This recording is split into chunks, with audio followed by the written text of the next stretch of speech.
In today's story, we're going to be heading all the way back to Europe in the 16th century, to Germany in the year 1589 to be precise, to explore the story of Peter Stumpp, a farmer, alleged cannibal and werewolf. But before we do, if you're a fan of dark stories and horrific histories, why not hit the subscribe button and the notify button? That way you'll get told every time I publish a new story, which is once a week. Okay, let's get into this. The year is 1588. Magdalene shuffles through the cold, dark night. The wind and rain slap at her skin and she pulls her cloak a little bit tighter to keep the weather out. As she does, she feels a twitch inside her stomach and places her hand low on her abdomen. She can feel the movement of her unborn child. Magdalene is 7 months pregnant. She pauses.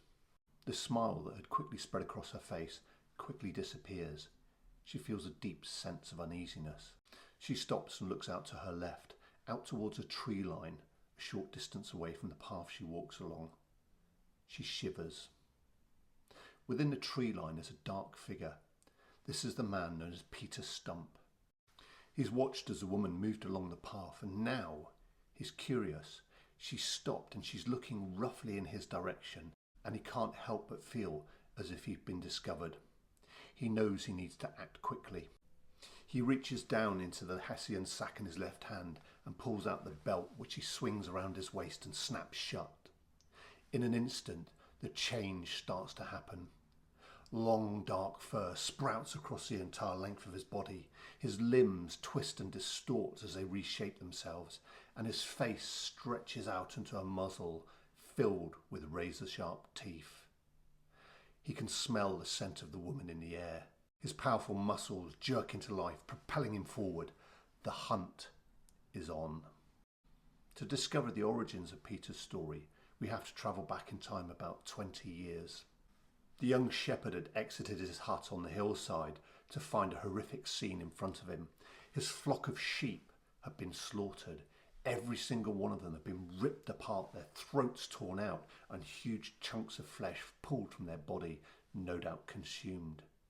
The shepherd ran to town and told his story, and quickly a group of hunters came together and went in search of what they assumed to be wolves. A few days later, the hunters returned with the carcasses of 3 wolves. They assumed their job was done.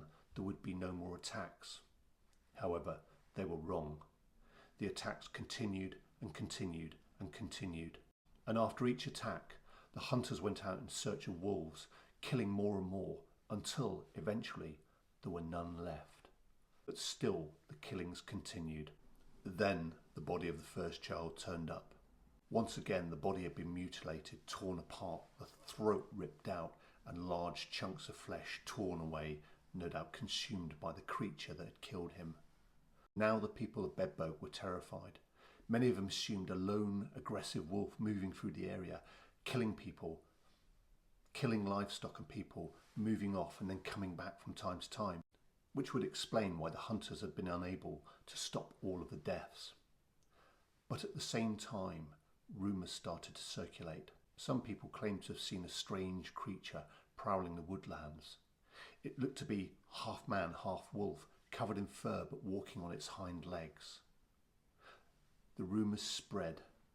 As the rumours spread, the townspeople became more terrified. Then another child disappeared. In total, 14 boys disappeared over that time. All of them were later found. They were dead and they'd been mutilated in exactly the same way. But the next death truly horrified the townspeople. The young woman had been 5 months pregnant. She'd gone for a walk in the meadows, hoping to ease the tension in her back. She was found 3 days later. Her body had been ripped apart, her stomach torn open, and the fetus ripped out and partially consumed before being discarded. The second pregnant victim was Magdalene. She was found the next day a few yards from the path on which she'd been walking.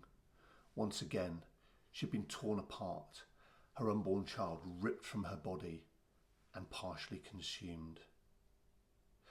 Now suspicion settled on one man, Peter Stumpp. The weight of evidence against him seemed compelling. A number of people who'd passed Peter's house in the forest claimed to have seen him transforming into a beast before going on the hunt. The townspeople moved quickly. Peter was arrested and taken into custody. His house was searched, and allegedly body parts were found there. Some were partially consumed, some were cooked. Peter quickly confessed.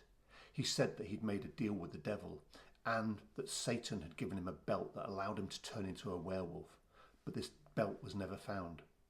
But there were additional charges. Not only was he found to be guilty of witchcraft, but he was also accused and found guilty of cannibalism and having an incestuous relationship with his own daughter. For his crimes, Peter was sentenced to death, but before he was executed, he was broken on the wheel.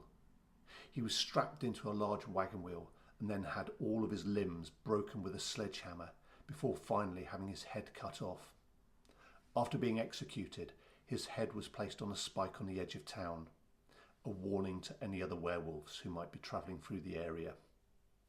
Peter Stumpp, the werewolf of Bedburg. What do you think?